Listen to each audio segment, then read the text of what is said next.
and gentlemen, and a warm welcome to one and all. The Directorate of Art and Culture, in collaboration with Foundation of Indian Art and Education, Goa, organizes Art Talks, lecture series on visual art by prominent Indian personalities in the field of art. For the second lecture of the series, we have with us Shri R. Sivakumar, internationally noted contemporary Indian art historian, art critic, and curator. We welcome you, sir. May I now request our Deputy Director, Shri Ashok Parab, to welcome all the art lovers gathered here.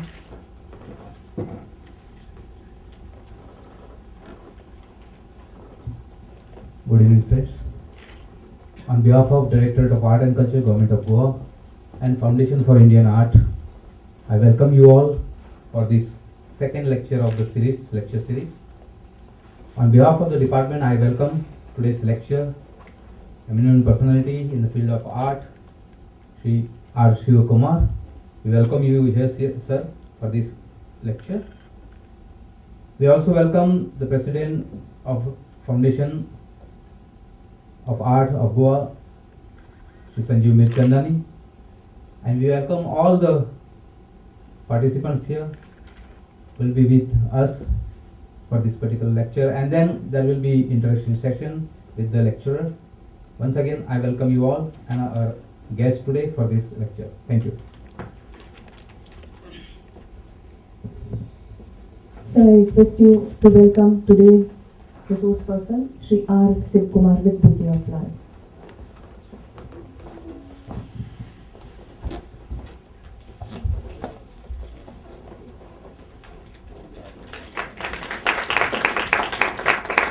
Thank you, sir. Raman Sivakumar, known as R. Sivakumar, internationally noted contemporary Indian art historian, art critic, and curator. The eminent artist K.G. Subramaniam refers to R. Sivakumar as one of the best art historians. His major research has been in the area of early Indian modernism with special focus on the Santiniketan school. He has written several important books, lectured widely on modern Indian art, and contributed articles to prestigious international projects such as the Art Journal, Groove, Art Online, or the Dictionary of Art, Oxford University Press. He was awarded the Kesari Puraskaram for art writing by the Lalit Kala Academy, Kerala. He has also curated major exhibitions like Santiniketan, the making of the contextual modernism, and the Art Harvest, paintings of Rabindranath Tagore, and retrospectives of important Indian artists such as Rabindranath Tagore, Binod Bihari Mukherjee, K.G. Subramaniam, etc. He also has co-curated an exhibition titled Trysts with Destiny for the Singapore Art Museum to mark the 50 years of Indian independence, and served as a curatorial advisor for Rhythms of India. The Art of Nandalal Bose, curated by Sonia Rai Quintanilla for the San Diego Museum of Art. We are indeed pleased to have you with us, sir, for this second lecture in this lecture series, Art Talks. May I request our Deputy Director to present him a memento, a token of our love that is symbol of Goa.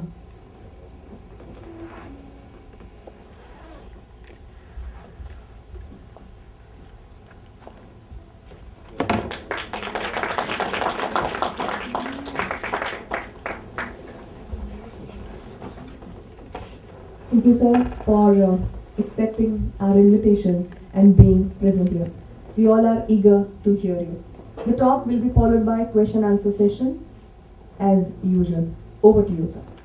And kindly switch off your mobile phones. Thank you.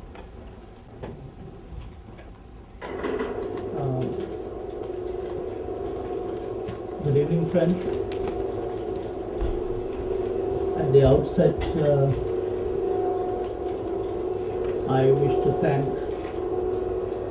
the Director of Art and Culture as well as our friends like Sanjeev, with whom I work on other projects, and for thinking that they should invite me to this beautiful place and give me this opportunity to address you this evening. I'm going to talk today about Ramkinkar Baij, one of the artists who was active in Santiniketan for many decades. He lived there, he studied there, he lived there, and he is considered one of our major artists and probably the first modern Indian sculptor. So a few years back, we had his centenary, and a friend of mine was again curating that centenary show for the National Gallery of Modern Art. So once again I was associated with it, doing the major catalog for that exhibition. So it's part of that experience that I'm going to share with you in a sense, and part of what I myself realized while working on him for all these various occasions. So I'm going to talk a little bit about Santiniketan, then about Ramkinkar and his many different encounters with modernism. Because I'd say kind of introduction, I'd like to draw your attention to the kind of way artists sometimes work. There are certain artists who are driven by a single vision, a cohesive vision. Others tend to pursue not one but very different commitments. And Ramkinkar belonged to this second group of artists who had not one but different concerns and commitments. And when an artist wants his commitments to find reflection, not only in the themes but also in the language and the multiple commitments that he has, calls for different kinds of idioms, and it results in maybe a proliferation of styles. Now once again, Ramkinkar was such an artist. So what were his commitments like? Did they have an internal logic that led him from one kind of commitment to the next? Or were his shifts historically determined? In other words, was it all an intrinsic internal impulse, or was it all due to an extrinsic factors that he changed? So these are some of the things that I will try to look at. And such changes are not uncommon. I mean, this is fairly common in every artist. Now, even if an artist has one major focus in his career, his work tends to change, because the way you paint changes, and that really changes the way the work appears, and the intrinsic qualities changes with that. Now, but as we know, as in the case of Ramkinkar, you can also change your conceptual frameworks, and this can also lead to various kinds of changes in career. But what we see in Ramkinkar is that at any given point of time, he was preoccupied with more than one idea or issue, and often employed more than one way of painting or sculpting. Now, this is slightly uncommon. Like, artists do change, and from time to time the way they work, the themes, issues might change. But why do they all, at this simultaneously engage in so many issues and use so many idioms? Of course, today this is not very uncommon. Many artists do in the postmodern times, but he was a modernist. He lived in an entirely different time, and why does he do that? Which was very uncommon during those days. The world is, in a sense, not unidimensional. It offers multiple choices. And we often choose one possibility over the other. And what we call historical circumstances are moments that call for such choices.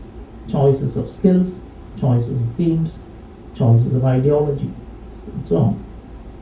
And what Ramkinkar probably did was not to make such unilateral choices or bring in a determined resolution by choosing between them. The conflicting possibilities of the moment, he allowed those things to affect him and be present in his work.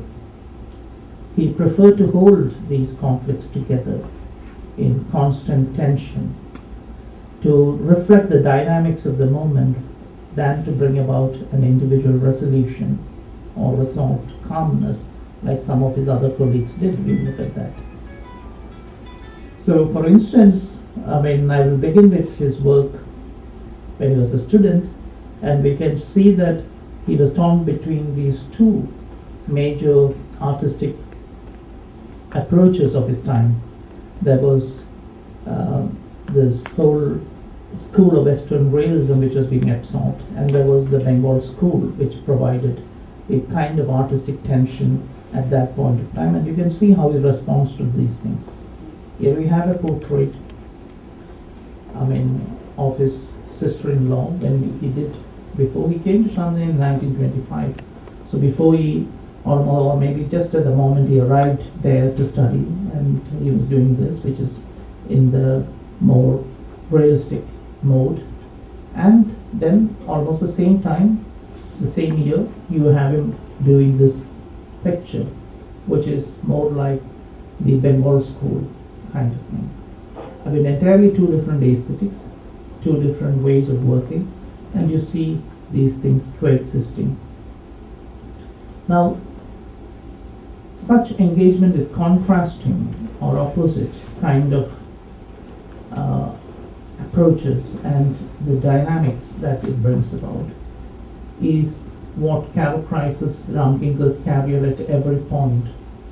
And it also separates him, as I said, from his contemporaries at Santiniketan. Very often, it is said that, his colleagues were more nationalist, more committed to a kind of Orientalist position, and whereas Ramkinkar was somebody who tried to break away from that and initiated a serious engagement with Western art, Western modern art in India, and therefore is somebody who really brought about a rupture in this whole nationalist movement. Now this is not entirely untrue. When it's on the outset, when you look at his work, this appears absolutely true. But if you look a little more deeply, we will probably see that this is not quite that simple. Now, why wasn't quite that simple? Before Ramkinkar came to Santiniketan, as I said, in 1925, there was already a certain engagement with Western art there. Now, for instance, Rabindranath was, when he traveled around the world, he definitely visited all the art museums you could see, whether it was in Japan, or whether it's in England, or America, or France that he was visiting. He did go to these museums, and he saw all the great exhibitions while he was there. For instance, he was probably the only Indian who saw the famous 1913 Armory show in the United States, because he was in Chicago lecturing in the same building, and he writes next day he was going to see this exhibition. So probably he was the only Indian who went and looked at it. So you can see that was the first major exhibition of modern European art anywhere. And he did see that. He interacted with a few artists. People like Roda, Kate Kollwitz, and so on. And he did take an interest. In fact, his German publisher was also the publisher for all the German expressionists. So you can see that he shared various things, and there were various possibilities of his, knowing some of them. And of course, when he returned from these trips, he brought catalogs and books and all that for the Kalavan library. Kalabhavan is the art college in Santiniketan. And in one of these visits abroad, he meets Stella Cranbridge and listens to one of her lectures and immediately invites her to Santiniketan. She was also looking for a way to travel to India to further her research into Indian art. So she came to Santiniketan and she was there for nearly 2 years before she became a professor at the Calcutta University. And while she was in Santiniketan, her brief was to lecture on Western art. While she was studying Indian art, she was asked to lecture on Western art, and she delivered a large number of lectures. And it started with Gothic art and ended with Dadaism, which was the most avant-garde art in 1921. So you can see there was a history, and there was also this other French painter called André Carpelet, who came and who taught for a while. She was also familiar with modernist movements and modernist literature. Her sister, also Susan Scarpelet, was also quite familiar with that. And she was also teaching occasionally between 1921 and 24. So before Ramkinkar comes, there were all these things. And of course, there was this famous 1922 exhibition of the Balwas artist, which was held in Calcutta. Was probably advised by Tackle, but largely organized by Stella Cranbridge. So you had all these things before he came. So he's definitely not the man who just breaks in. He comes in. So there was already a history of engagement with Western art in place, and a small archive of books and images which he could consult, just as there was a lineage of indigenous modernism in that place. So he had both these things. So rather than bringing in something that was not there, he drew upon what was already in place in a different and more intense and personal manner. So that is probably what he did. Rather than completely break away from what was there and do something absolutely new, he was actually making use of what was there in place, but maybe in a smaller manner. He built upon it and he enlarged its scope. So let us see how he compares with his other Santiniketan colleagues and teachers. Now, Nandalal was the teacher, the first major important teacher in Santiniketan under whom he studied. And he was nationalistically inclined, but he was also a modernist in his thinking and his way of working. But he preferred to subsume whatever Western elements he drew upon to Eastern idioms, Western codes of construction to Eastern calligraphy, and modernist pursuit of pictorial flatness to Oriental decoration. These are just instances of the things that modern artists did, which he also shared, but within a framework or with a kind of veneer of Orientalism on them. Binod Bihari was the other major artist, and he was also a student of Nandalal like Ramkinkar, but slightly senior to Ramkinkar. He did something similar, but he had probably a greater awareness of Western art and was also a greater interest in it, but his awareness of Western art was present below the surface. And it is visible to any sensitive viewer, but it's like people say that if you listen to Rabindranath's music, which is very worked within the melodic structures of Indian music, but if you listen carefully, you can always hear a kind of harmony somewhere behind it, working behind it. So it's like that for Binod Bihari. On the surface it's very Oriental, but if you look deeper, you can see there is a substratum of his awareness of Western art. And there was of course Tagore himself, and he saw Western modernism as a mode of expression closely aligned with the primitive and non-Western idioms of visual expression, which he traveled all over the world and was looking at that. He saw similarities between ancient Chinese and Southeast Asian art that he saw in Java and so on, and with what the primitive artists were doing and the modern Western artists were doing.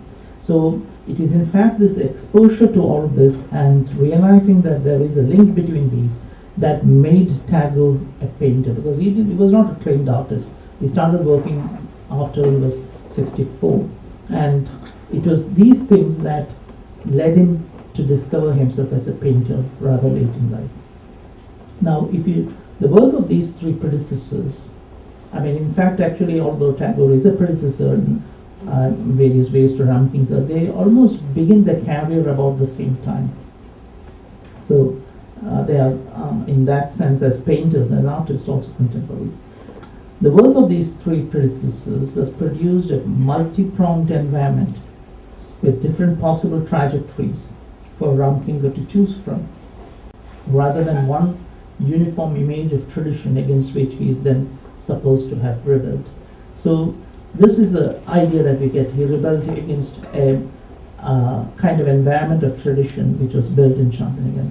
But if you look at these three artists, they are themselves producing different kinds of work.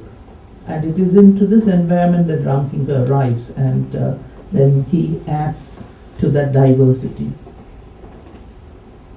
Now, I'm showing you some of the works of the other artists first before we look at Ramkinkar. This is a portrait drawing by Nandalal. I mean, just to show you, I mean, this is done quite, I mean, not early in his life, but later. But just to show that he also did things which are very Western in the kind of thing, chiaroscuro and all that kind of stuff. So it was not as if he didn't work in any other way. I mean, his interest in nationalism didn't, made him kind of almost overzealous, and close his eyes to Western art. That is not really true. Or if you look at much earlier work, 1917, you can see an awareness of what Cubists were doing or something like that. Although he didn't always do this pursuing, or as I said, his way of handling things, which looks very calligraphic. But if you look carefully, you can see this is almost like a chiaroscuro turned into a calligraphic brushwork. So beneath that kind of, this is not like the Japanese or Chinese kind of calligraphic work. Or the flatness of picture planes that he was interested in, like the flatness of picture planes that certain artists like Matthews would be interested in. Or, looks like folk art but has the same idea of flatness which modern artists wanted to do. Or another example. But what united most of these artists who lived in Santiniketan was their interest in the environment and response to the immediate physical environment. And in whichever style they painted, that was there. And especially in his drawings, Nandalal probably was someone who demonstrated it most effectively and influenced all the other artists. Yeah. And this is the other artist, Binod Bihari. He was somebody who was very interested in the Far Eastern ideas of Zen Buddhism and Taoism and things like that. And you can see he's sitting there like a recluse in his little studio and painting. And at the same time, if you look, you can see this is something that reminds you of Western models of painting, like maybe, Durer's engraving of Saint Jerome, for instance. The same kind of placing, the same kind of composition of things, and the same kind of detailing of things. But or in his landscapes, you can see there is almost an expressionist angst in these landscapes. Local, very much, but it has these things.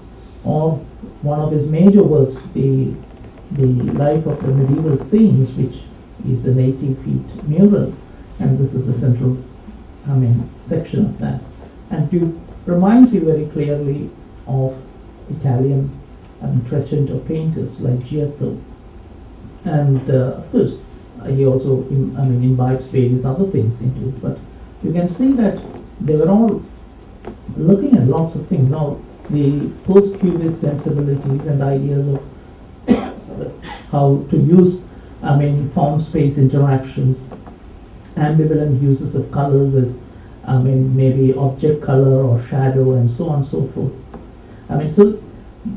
While Rabindranath himself, where you can see that I mean, none of these painters, and a lot of what we've seen, I mean, it's, I mean, pointing in different directions towards world art, rather than, I mean, to any idea of traditional Indian art and its revival. So that idea that people carry about Santiniketan and then see Ramkinkar as somebody revolting against it is, as I said, partially true at best. Because you can see the other artists were also doing works which were moving in different directions. This is Rabindranath. And he was interested, as you can see, in Art Nouveau, in I mean, primitive arts and so on. And okay. Now, thus you see Ramkinkar's engagement with modernism took place against an existing background of theoretical and practical engagements by other people who were slightly senior to him. And secondly, his involvement with sculpture, and this is what I left. That's another thing that happened because he's better known as a sculptor in India. And now this happened under the guidance of visiting Western sculptors, especially one of them, Margaret Millward. She was an ethnographic portraitist, but she was also a student of Dept, and for some years she was also his assistant. So she was bringing with her a whole tradition of modernist sculpture, I mean post-Rodinist modernist sculpture. And she not only demonstrated her methods of sculpting while she was there, she also delivered illustrated lectures in modern Western sculpture. So this was something that affected him and which probably allowed him to emerge as a major sculptor. Because before this, there wasn't much of sculpture in the nationalist, Indian nationalist art scene. And it was largely limited to painting. So even if there were painters who were part of that scene, they often sculpted in a more realistic manner. So for instance, Devi Prasad, Roy Chaudhary, he kind of studied under Abanindranath, and he was considered to be an Orientalist painter. But he studied the Western methods of sculpting, and he, as a sculptor, he worked entirely in a Western academic manner. So you can see that, I mean, there was no idea of a kind of modern Indian sculpture which really looked away from the academic Western traditions. So he was actually had this opportunity of studying with Margaret Millward. I mean, she was there for a few months, but he picked up all the rudiments and then used it. Now this is a work, and you can see that it's quite different from the normal ethnographic figures that we see in museums. I mean, when you go to ethnographic museums all over India, you usually see figures of tribes and things like that, which are rather crudely modeled. But you can see that she was a very competent sculptor, and she was also interested in other people. I mean, other interesting thing about her was that she was interested when she wanted to do, I mean, sculptures. I mean, of the tribes, she picked out individual figures. She always went for the individual, not for the typical kind of a thing. She picked out individuals who probably she thought can represent that kind. So it was quite, and she worked in slightly different way from normal ethnographic kind of sculptures. And this is one of the things he did she was there when he was in his final year as a student, and this is one of the sculptors' portraits he did immediately after that. So he had picked up on that. And you can also see one of his early sculptures. And when she came, she also gifted a little Buddha maquette to the museum. So you can see the plaster cast on one side, which is a Buddha sculpture. And you can see on the other, this version of The Hunter by Ramkinkar. So you can see that definitely he was drawing on what he saw and what she taught. Now we might assume then Ramkinkar's interest in anatomical realism, for instance, his focus on Santals, the tribals who live around Santiniketan, and his interest in monumental figuration was at least initially encouraged by this contact he had with Millward and the post-Rodinist Western sculpture. Now, I mean, this was the tradition that they all worked in a sense. Now, it also meant a few other things like studying from models was not the normal thing that you find in Shantiniketan. Nandalal believed that, one should be studying from living kind of figures moving in and doing things in their normal everyday world rather than having posed figures in the studio and drawing from them. Now that's, was a big difference. Of course, many modern, artists in the West also thought like that. Rodha for himself, and for instance, Kakaska did the same thing. So many of them thought like Nandalal, but Ramkinkar and Melvard and others probably preferred to study like in the traditional Western way with models. So in fact, sculptors in India, and Ramkinkar himself began to do that. And like she was interested in the tribals, and he also used the tribals a great deal in his work, like the last one which we saw. And so you see that he was, probably influenced by this encounter. And as I said earlier, that you can see that it was a deviation from the other kind of sculptors who were his contemporaries like Devi Prasad, Roy Chaudhary, and so on.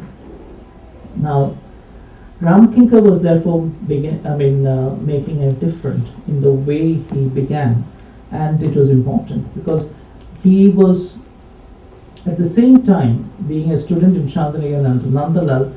He was also equally engaged with Indian sculptural tradition. Just as he was exposed to Western sculptural traditions of his time, he was exposed to the Indian sculptural tradition. And Nandalal was trying to approach Indian sculpture from an aesthetic rather than archaeological or iconographic point of view. Because most of the early books on Indian art discussed Indian sculpture largely from these two positions, archaeological and iconographic, and they didn't talk much about the aesthetic aspects of it, the visual language they used and so on.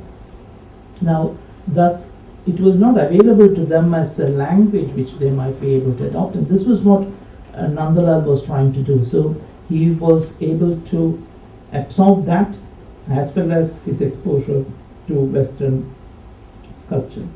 Now, coming together of modern Westerns and the ancient Indian traditions of sculptural practice can be seen in his work, especially his first monumental achievement, which is the Santal family, and which in a sense is also the first major landmark in Indian sculpture. And this is it, 1938-39. In fact, although Devi Prasad was senior to him, by quite a few years, those large works of Devi Prasad that we are familiar with, like the Triumph of Labor and so on, they were actually done about 20 years after this work. So, in fact, this is the first major monumental sculpture we have in India by a modern Indian artist. And I was trying to tell you that he was drawing from both the Indian traditions and the Western. If he was, probably inspired by Rodha and Bouvet and all that, you can also see that the figural types that he's using, the way he interprets the contemporary tribals, has also something to do with the kind of sculpture that we see in places like Karli. Look at those two body types. They seem to be. So there was this pre-classical Indian sculpture that definitely was an inspiration for Ramkinkar. Now, immediately after doing this, which is, so figurative and looks so vital in terms of this, and you can see it's called the Santal family, and this was followed by a very abstract sculpture called the lampstand. Now, this grew out of a body of drawings he was doing at that time, exploring the form, space interaction, and the fusion of these in almost a futurist manner. And you can see that sculpture, and then you suddenly see almost, the next year he's doing this, which is absolutely different. And one might ask, why this shift, why this change, what rationale do you have behind it? Probably, these are the kind of drawings that he was doing during the same period and from which the sculpture itself should have grown. Now, this coexistence, why do you have this coexistence, contrary things? Now, one of the things I would think is that if you look at all of the sculptures that Ramkinkar made, you can clearly see whether it's, figuration or abstraction. He didn't see these two things as mutually exclusive because he was trying to look at, forms in movement, and that is what he was trying to study. And if you are thinking in terms of forms in movement, then it doesn't matter to you whether it is figurative or it's abstract. So he kept trying these two things side by side because his main concern was neither abstraction nor figuration, but forms in movement. And he tried to achieve this through both these things. And there was also then a convergence of certain values and sensibilities which are shared between West Indian traditional sculpture and modern art. And you can see there were a lot of modern sculptors at that point who were also interested in this idea of forms in motion or in kind of various dynamic kind of relationships between forms. Now, that probably led to these kinds of various stylistic divergences happening. Now, also as an artist who was situated outside the Western tradition of modern art, he didn't read the styles and conceptual shifts as happening in a linear evolutionary manner, but he looked at them as possibilities which were made simultaneously available to him and which simultaneously opened various kind of possibilities for him. So once again you can see almost the same kind of theme treated in two different ways with a gap of maybe 1 year or 2 years. So very dynamic kind of thing. Exploring this idea of the Mithuna, but one was absolutely abstract, the other much more figurative. Or if you turn to his paintings around the same time, about 1914, you see things like this. He definitely was able to see some of those mid-30s Picasso's works because the Kahirya art was one of those journals that came with Tagore from these visits. So it was there for him to see, and you can see an impact of those kind of works. But at the same time, you also notice, alongside these abstract works, you also notice his paintings of the local sandals, and done in a very different manner. Here they are carting their harvest, or maybe you can see the tribal mother playing with the kids, and or the farmers sleeping in the fields after harvesting, kind of thing. Now, if you look at these early works, the tribal people, the Santals, are shown as part of the rural peasantry. All of them are fruitfully at work or peacefully at rest, surrounded by the fruits of their labor. Man, woman, and children are shown together, forming a contented family, together in work, movement, and rest. If you think of the Sandal family and all these paintings. Even when the figures are monumental and iconic, as in the Sandal family, there is an inherent lyricism in these images. This world of peace and contentedness came crashing down in the mid-40s, when the specter of famine and war began to unravel around him. Now, in the mid-30s, there were these two big events in Bengal. One was this famine, which many people believed that killed more people than the Second World War. And it is also not because there was actually less production of food. There was, a good harvest. There was some, problems. The harvest was good, but largely it was because the food grains were not allowed to be sold because they were fearing the Second World War, and the government, hoarded all the grains that was available so that they could feed the army if necessary. So the food that was there in the market was completely withdrawn, and that led to the famine. Of course, the famine was aggravated later due to drought, the next year. So it became a major calamity. And then there was also some, fear of war and some impact of the World War. So these were two things that really was two major catastrophes in Bengal at that point of time. And this suddenly changed Ramkinkar's imagery.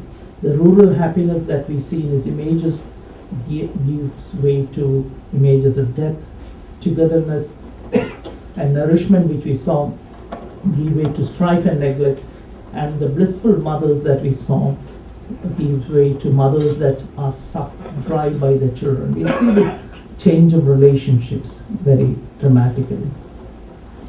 Now this is sorry. This is called the death of Jogain. And he was a tea shop mother, and he had this little shack where he prepared tea. And this was a favorite spot where all these artists gathered, especially Nandalal, Bihari, and Ramkinkar. They would gather under this tree and have tea and discuss various things every day. And one day he was found dead in this tea shop.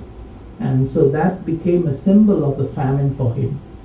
Almost like a skeleton, you have this man lying there.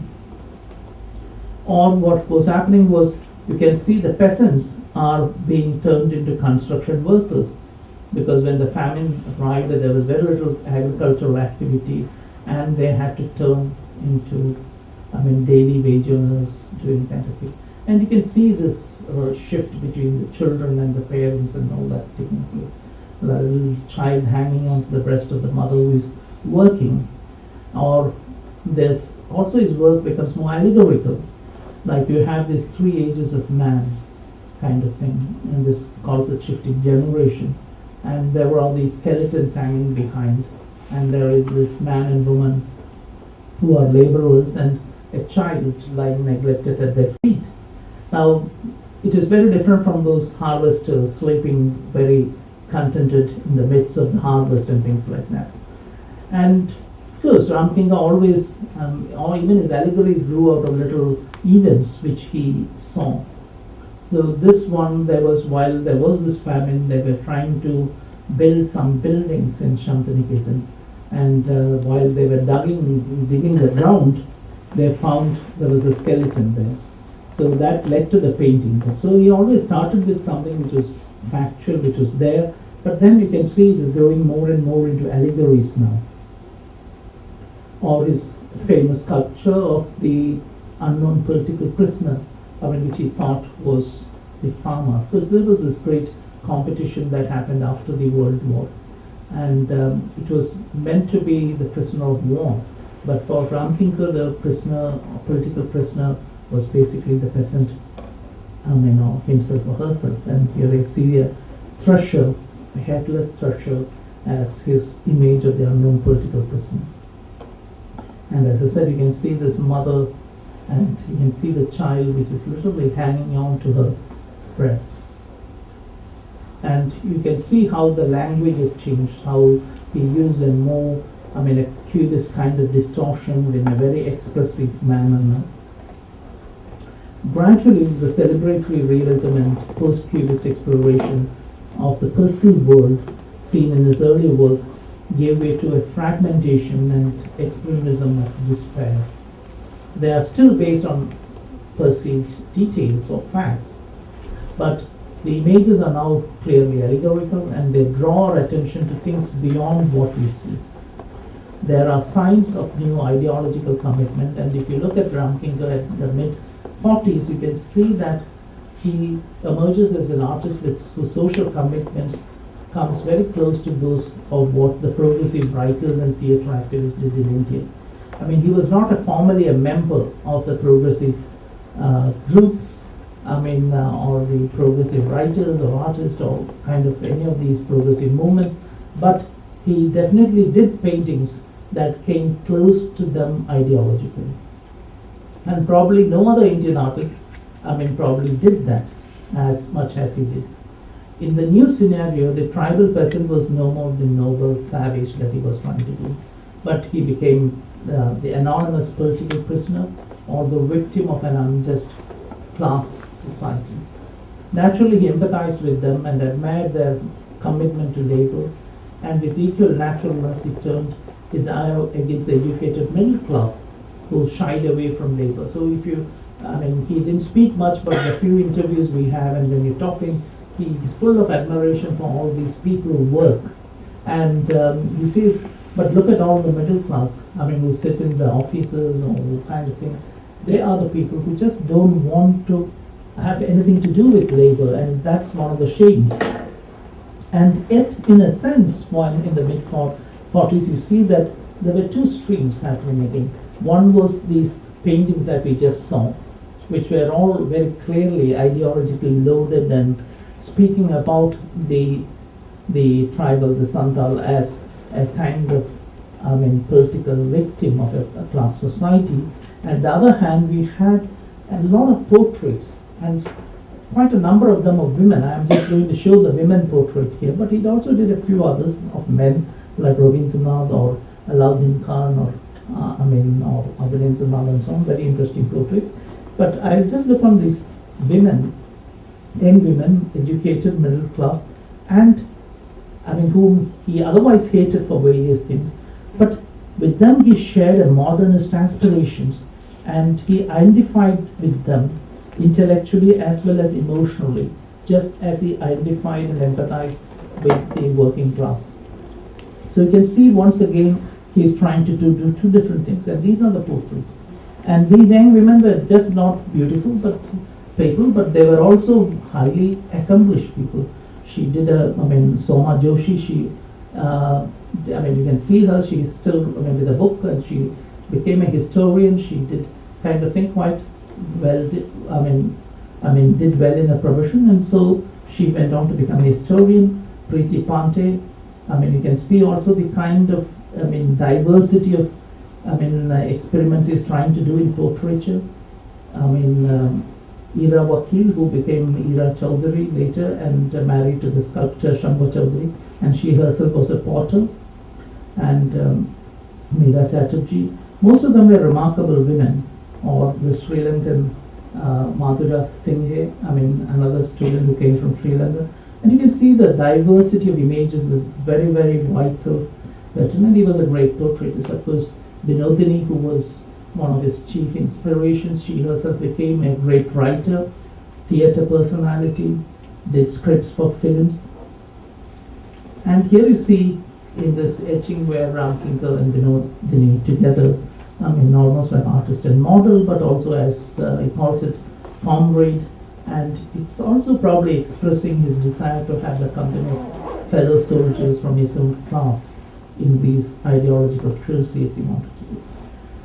So in the 50s, his works become more openly allegorical and ideological. And under the influence, one of the major influences of this time was Picasso's Guernica.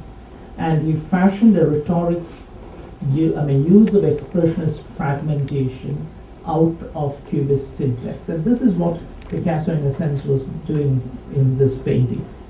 And as part of this, he also moved away from his practice of basing his work on perceived or experienced facts to visualizing images based on ideas and ideological perceptions. You can see these shifts happening from the 30s to the 40s and now to the 50s.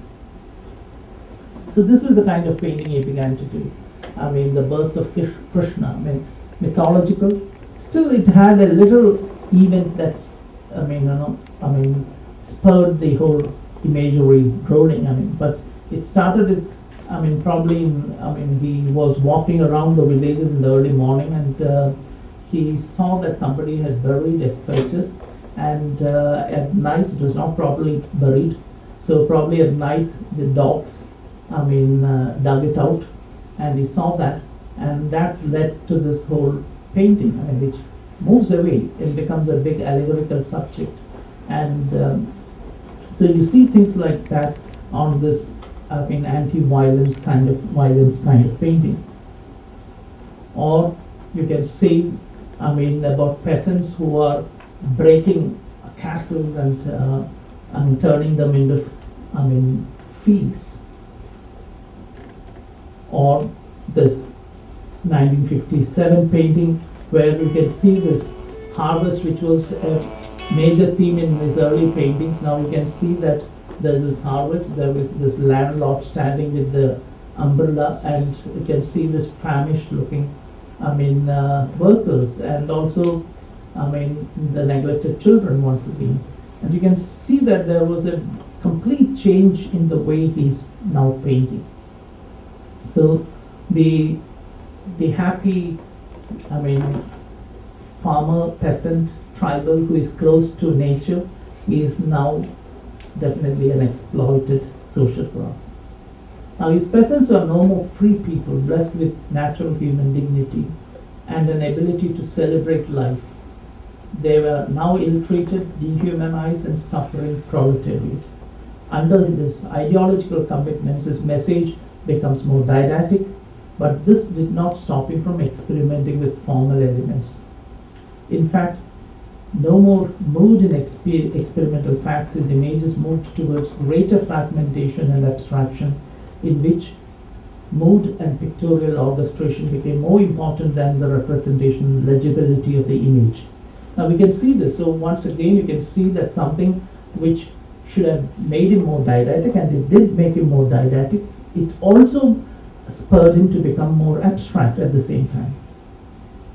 But alongside such abstraction, he did images which were hugely rhetorical in expression, but eminently readable. Now we'll see these two things coexisting.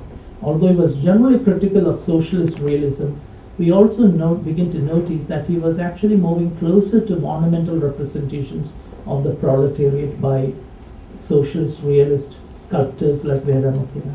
So you can see that ideologically, in all his interviews, he's very critical of socialist realism, but you can see the impact of socialist realism coming into his work. With this, his figures become de-individualized in gesture and type, and they become more subsumed within an overriding rhythm, as in most socialist realist work. So we can see these things. So you can see those abstract things that he did this time. Very kind of thing. This is relatively more readable work. Some of them are much less readable. Here, the farmers are transplanting seedlings in the field. Or this one, which is very different. Now, again, a monumental sculpture, but you can see that, it is slightly different from the Santal family, in various ways. In fact, when he had first thought of it, he wanted both the figures to be looking forward, and the gestures would have been more identical than they are now. They are similar now, but they would have been very identical if the figure looked forward, as he had actually planned.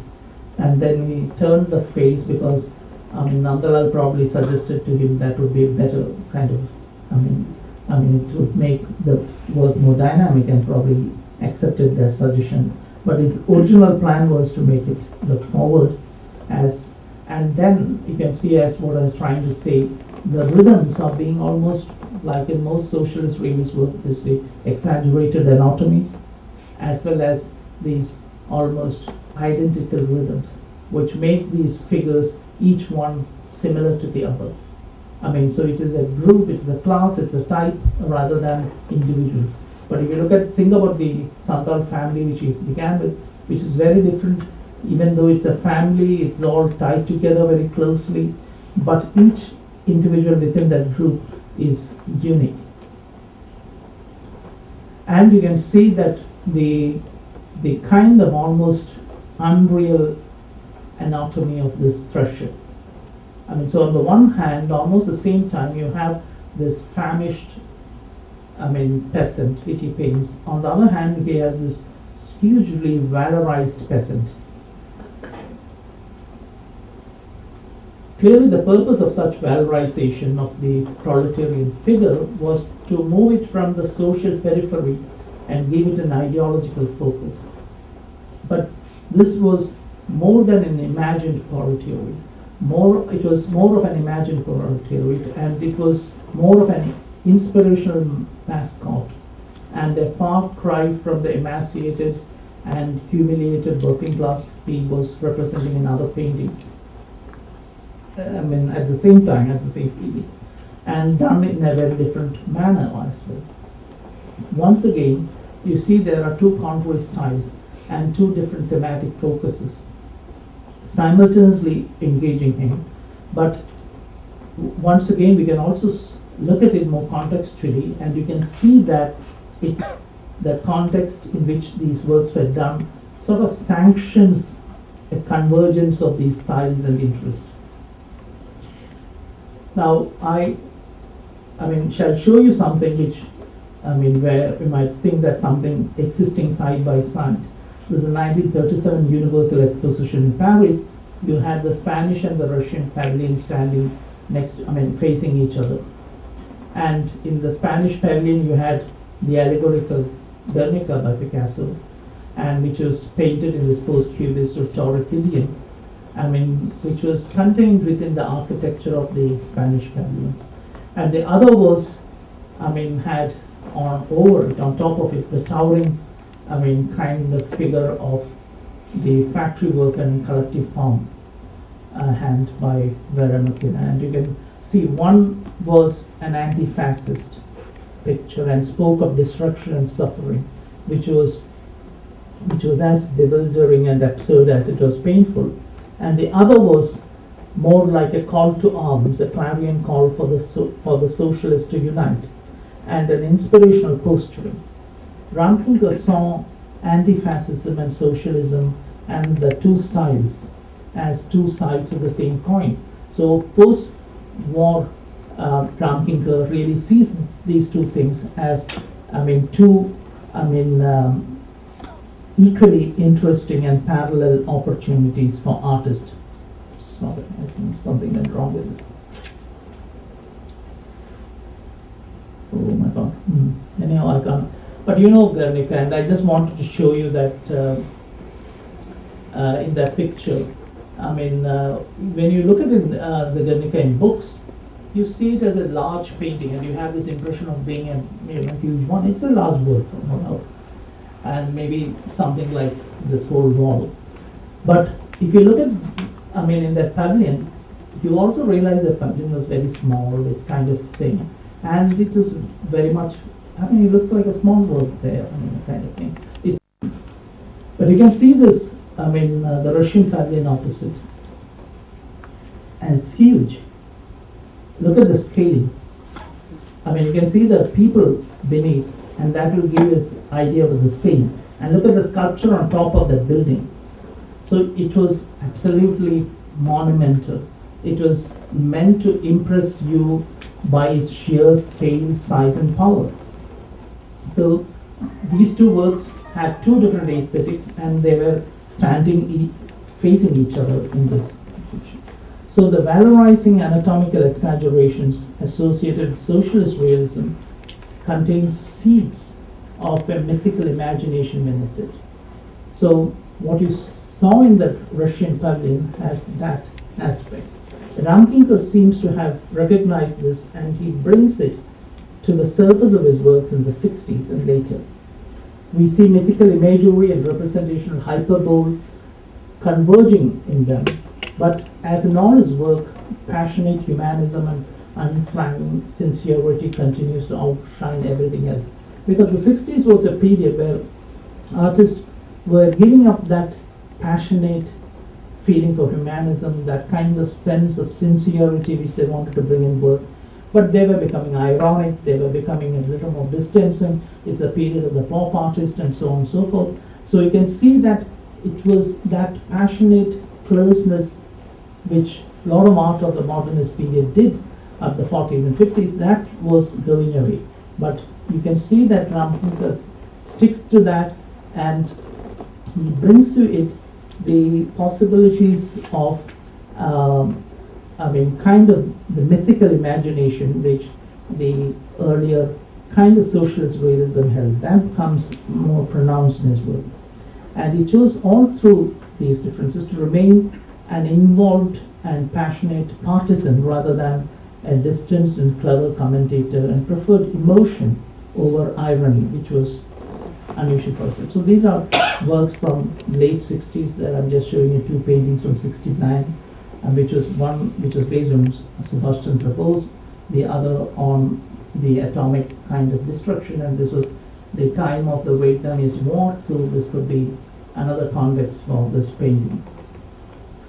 And you can see Picasso's influence there, or which he did, this is a maquette he did for a large decoration over a kind of on a theatre in Santiniketan. And you can see that it began in a sense with two figures, like in a lot of socialist work of that period, a man and a woman standing with a lighted torch. And then halfway through, somehow the work turns, it becomes mythical, and you have a man and a woman figure kind of flying, winged figures, and together holding up a flame. And the last work which he did, which I'm showing you, and one of his last works also in about I think 75, 76, which he did, showing, three men driving a goat to a sacrificial kind of thing, because they were in Bengal, and still in one or two places there are these sacrifices for Kali, and so there was such a temple near Santiniketan, and you have these things. But of course, the goat has a human head, kind of thing. So very didactic, very allegorical kind of work he still does, and still in 70s you can see he sticks to this highly humanist position. Among his Santiniketan contemporaries, if you look going back to them, Binod Bihari was somebody who kept, his ideological commitments under wrap. He was somebody who was, he was a big, voracious reader. He looked at things around him, but at the same time, he never allowed that to spill into his work. And he was a very distanced observer. And in his work, he was more concerned about the perennial issues of life and the world rather than about the historical shifts that he was seeing. He writes about it more in his essays, but as an artist, he doesn't really allow that to come into his work. Nandalal was actually more political, and but he did not express it so much through the subject matter. He used it as a, substratum for various kinds of aesthetic and communicational engagements he had. He was more interested in what kind of art a new community would need, and how did you do an art education for those. That was the kind of interest that he had. He was more interested in the art forms, the politics of the art forms rather than the subject matter of things, the politics of themes of subject matter. And Tagore, really went to his political views and ideas in his essays and novels. But in his paintings, he remained a viewer of the world, its messenger of the world, rather than a commentator on the world. So, he worked as a painter, as a musician, as a poet, as a short story writer, a novelist, essayist. All these different forms he used for different purposes. So, he didn't use his paintings for commenting on the world around him. Now, more than any of his contemporaries, Ramkinkar chose to be a political commentator on his surroundings. This sometimes took him away from the world of immediate perceptions and intuitive responses in his larger paintings and sculptures. Now, these larger paintings and sculptures are always done in a studio, and in the studio you're working and rethinking, and you're working over a period of time on a thing, and the subject and the theme and the presentation, everything tends to change. He worked over and over, and sometimes the motif got completely transformed, and most of his paintings carry beneath them many other images, because the painting was always getting transformed. But when he worked outdoors, and especially in his watercolors, and where the style was usually kind of a response to the motif before him, and it was done very spontaneously. And when he did this, he probably shared more of that Eastern legacy with Binod Bihari and Nandalal. And there they can also see that they come much closer. So I'll close with a few, images of these, Ramkinkar and Nandalal, and just to show you how there he comes very close. And he did these watercolors, which are excellent, which are, I think, some of the best of that kind that artists anywhere in the world did during this period. So he went to Nepal in the mid-40s, and the mountains there and the fields reminded him of Cézanne and the kind of thing, and he worked in a post-Cézannean kind of way. You can see these works which he did there. And a few years later, when he was in Shillong, he completely changes. But what is interesting is that even when he did these things, you can see that the little scrolls of lines that he did for the mountain or the sky or the clouds, each of them, like the works of very good calligraphic artists, are clearly spaced out. They're clearly not just a kind of meaningless scroll, but they define form and they define space. And this is something that could have happened because of his familiarity with the calligraphic traditions others were exploring. And this is a drawing by Nandalal. You can see how in the paintings might look so different, but when it comes to the drawings, they actually share a lot of things.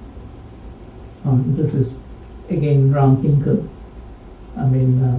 And you have a similar thing in Shillong. This is Nandalal about the same time. Well, you can see that. And there they are working, both of them are working from the same object, and they work with the same notions of building or the sea, Ramkinkar, and Nandalal. Or Nandalal again, and Ramkinkar. So you can see that in this point, although they differed so much as artists otherwise, they also, because when it comes to a lot of artists, in the dialogue between artists, they are not looking at the great works that each other produces, but they look more at the language, more at the kind of way they do things. So which many of the things that the critics and the viewers might consider as minor works are things which artists probably will study more seriously, and probably their inspirations might not be coming from the big works, but they might also be studying other artists' drawings and sketches and things like that. And it's from those studies probably that they pick up ideas and their skills and their approaches to things. So in this area, probably he, once again, you see Ramkinkar, while he diverged from his contemporaries in many ways, here he also comes much closer to them. Okay, thank you.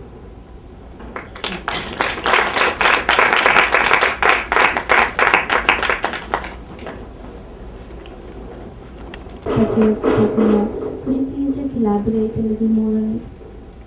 Okay, it's quite simple. I was trying to say that, see, what makes us change and what makes artists change. Sometimes it could be that we as people change ourselves, and that can lead to changes.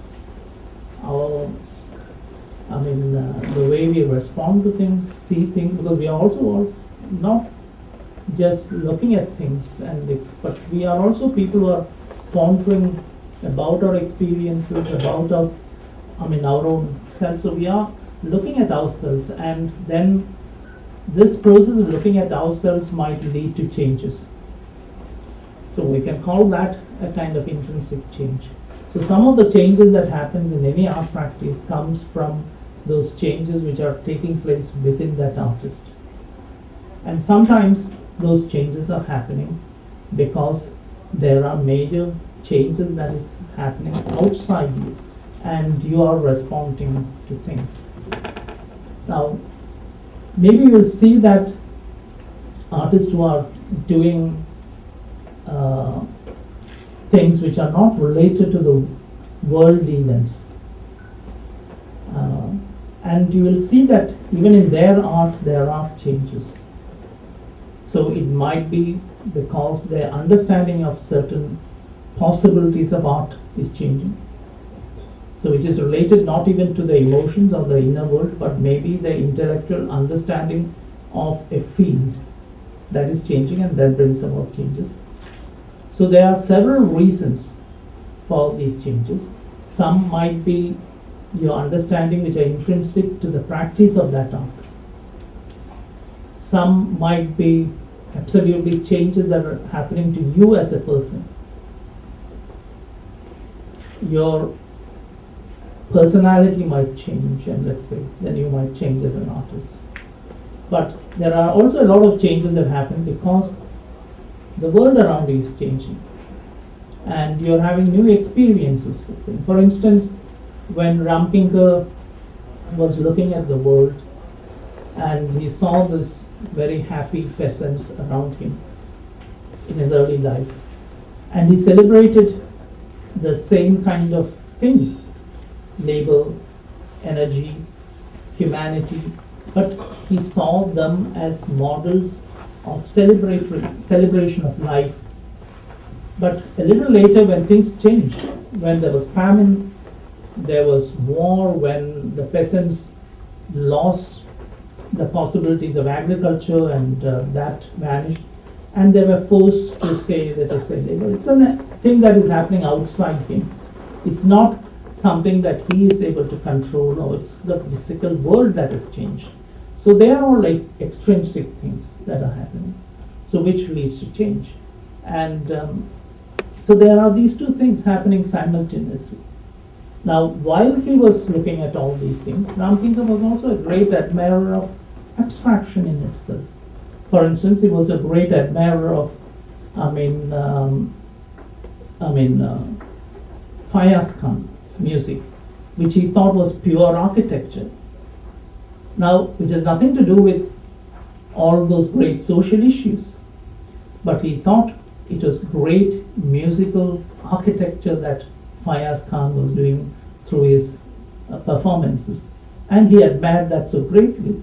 And somebody who admires that, you can see that when he is moving to this highly abstract kind of works in the 50s, you can see that is because of some other impulse and some other interest that he's having, where he's able to think about maybe an abstract architectural kind of construction that you can do in painting with colors, with forms. And whereas he's also at the same time interested in something which is happening around him, and the transformation of peasantry into a kind of proletariat working class. And he is responding to both these things. So there might be at the same time certain things which are reflections of his innate personalities, and some of the things which as a human being, given put into a situation, finds disturbing and responding to those things. So very, very different kinds of things might happen. And very often artists focuses on one of these things. But Ramkinkar, I think, was somebody who always has more than one interest going, and then that creates a kind of dynamism in his work at any given point, and that was what I was trying to say. As Tagore was a multifaceted person, that you were here in the poetry and the music and dance around. Does this kind of all these things some way influence Ramkinkar, and did he brought those elements into his work or something? See, Tagore definitely was a multifaceted person, but generally you can see that most of the Shantian artists and the educational philosophy that Nandalal had, he was trying to think of an artist who is a multi-professional, an artist who is more versatile than usual. Now that was also because he was trying to develop a program which would throw up not only painters and sculptors, but also people will respond to all the social needs of communication, of designing, of doing various kinds of things. And he himself was like that. Binod Bihari was like that in a sense. Ramkinkar was like that. So you can see that that was something that many artists who studied there did at that point of time. So you can see the same art school is producing, the same program is producing sculptors, painters, designers, authors, filmmakers, art directors, all kinds of people. Now, because you are trying to think in terms of a basic aesthetic education which allows different people according to their needs, sensibilities, as well as social needs to move in different directions. So you can see that even in some of the later artists, like if you take someone like Subramanian, who is also multifaceted in the same way. I mean, doing painting, doing murals, printmaking, writing, doing children's book, toys, now all that kind of thing. So this was something that most of these artists shared. It was not just Rabindranath, or it was not even an idea. Rabindranath himself, as I suggested, used different mediums for different purposes. Like if you look at his novels, he's talking about contemporary social issues. He used novels a great deal, also plays. I mean, he's talking about discussing, national issues. Whether it is Gora or Gare Bahire or various kind of thing, or look at all his plays, he's doing that. And he's, of course, more openly discussing the political and philosophical issues in his essays. But look at his songs. Which is not addressing any of these things directly. It is more about the world of human emotions and experiences. And so he was doing all this. Short stories are again very different. He doesn't take sides in the debates in short stories as he does in novels or plays. And again in his paintings, he did something else. It allows you to see the world with a sense of wonder. And he doesn't kind of bring all these ideological kind of frameworks into that. So he was doing it for multiple purposes, because maybe as a creative person, he wanted to do all these things, and he found different mediums, different art forms conducive for that. So this is another aspect. So Ramkinkar in a way also does many of these things. He did sculptures, he did paintings, printmaking, and his watercolors were themselves very innovative. In fact, I think he was one of the most innovative watercolorists we have anywhere in the world.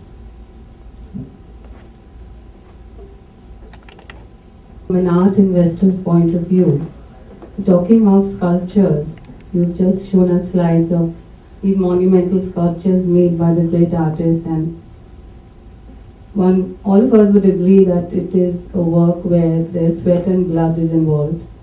But on the other hand, where installations are concerned, I was in Delhi recently, and there was this artist, I think Sebastian John, who makes paper installations, and small pieces of paper are interlaced and interlocked to make a huge ship.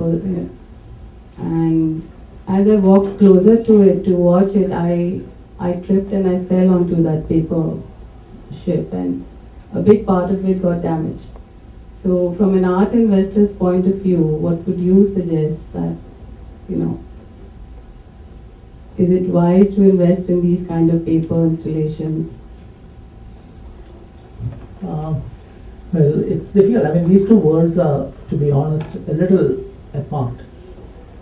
One of the things for an artist like Ramkinkar, of course, he hardly made any money from his works.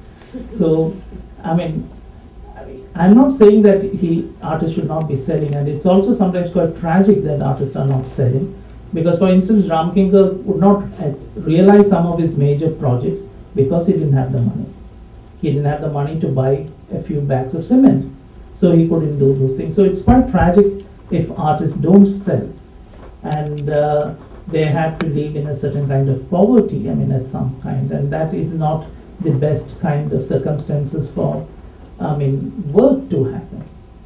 But on the other hand, the idea of collecting and the art market itself, works with something else. it works with the idea of culture as a commodity, and therefore they are looking at it in terms of something else altogether. But if you think, can a bit of paper be valuable? Of course, people have been buying these things.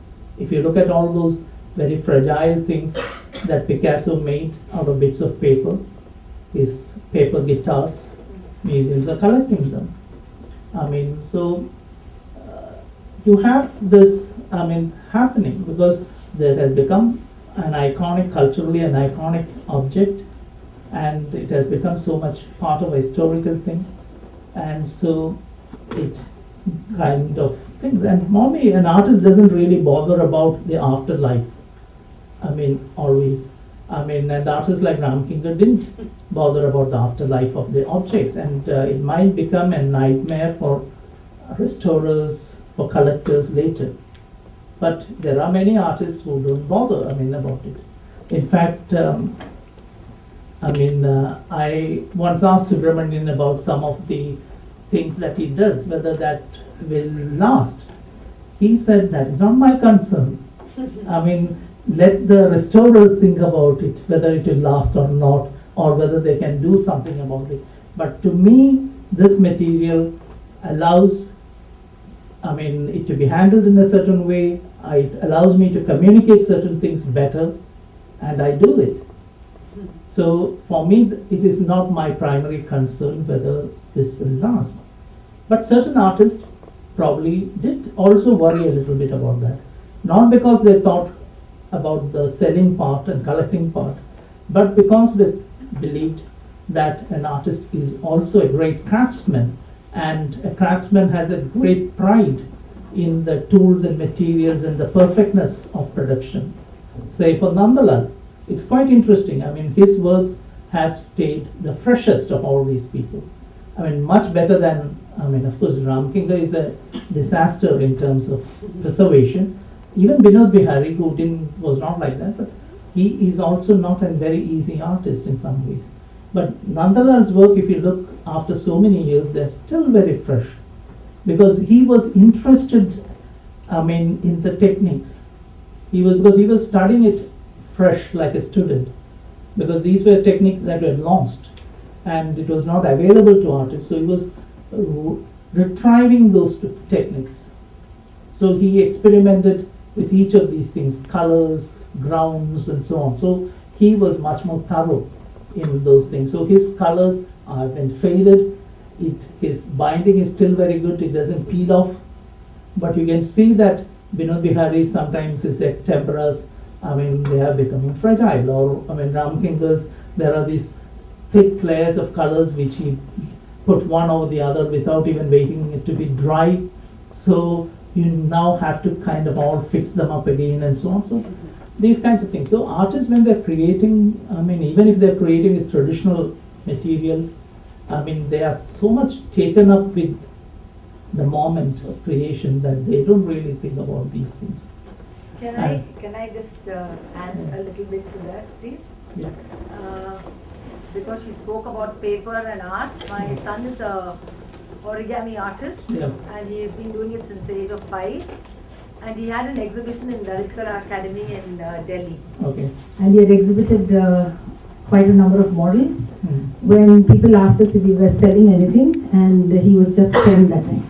Okay. So when we said we're not selling anything, then Q Rakre sublet, you know, what is the use of showing all this art? That was one instance. And another time, in Bangalore, he was invited to hold a exhibition for a school. And when he had, it was a very big international school with a lot of students, and of course the managing director of that school came, and he picked up one of the most finely crafted thing which had some 200 folds or something like that from a single sheet of paper. And he saw it and he just, you know, flung it like that. So what I need to say is, even the other side, the audience, sometimes they don't value if it is paper or, you know, it's art. Like you said, we really don't, it's difficult to explain what goes into it. Like, whereas somebody from my own family, when my son is working, will pick up a small piece of some paper and ask, is this some model, is it something useful? Like So it works both ways, I think, that for the artist and also the other side when people don't respect what the thing is. Yeah. Yeah, that's true. I mean, there might be two sides to it. If your son had priced it very high, probably you would have been careful in handling it. That would have been one thing. The other thing is probably our knowledge about things.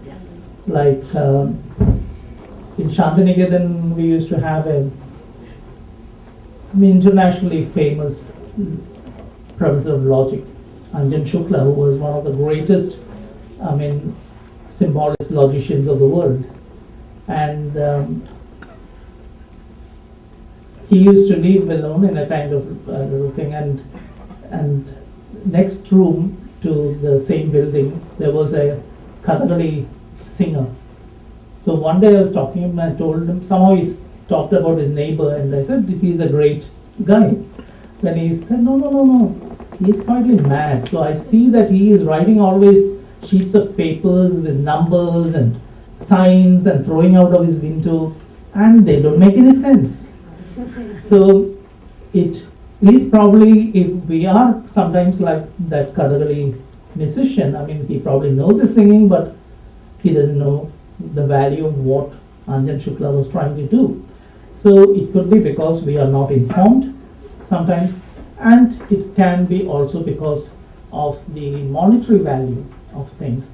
So there are great works, and we kind of, all of a sudden, things seems to be going up in value in some way.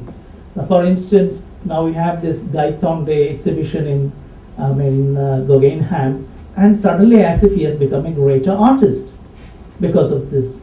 And till the other day he was an ignored person, and nobody wanted to buy his work.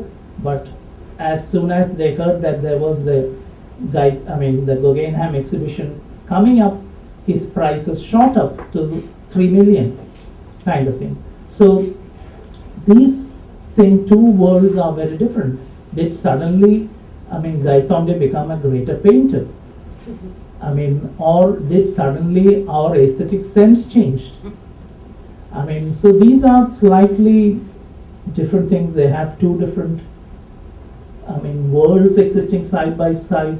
They seem to overlap a great deal, but actually follow very different logics and very different goals, kind of thing. Thank you.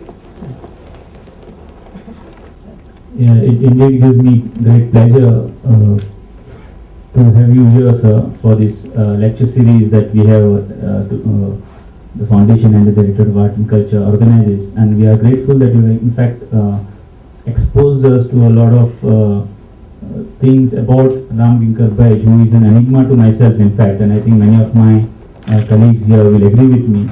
And you have actually tried to dissect and analyze all these things and made us more enlightened as far as Ramkinkar Baij is concerned. We are really thankful to you, sir, for doing that, and we can in fact realize why K.G. Subramaniam respects you so much and keeps you in so high esteem.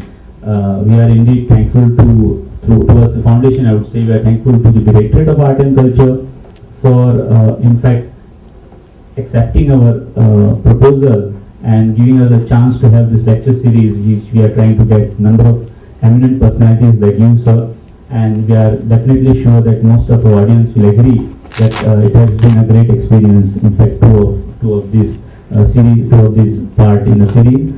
We are thankful to the Directorate of Art and Culture, especially the Director and the Deputy Director, Prasad Lulekar and Bharabha, for accepting us as partners in this series and giving us the chance to bring in eminent personalities. We are also thankful to the media, print, audiovisual, as well as social media, which is the in thing now, for spreading the news. And above all, last but not the least, as usual, the audience. Without you all, this is not possible. Thanks a lot.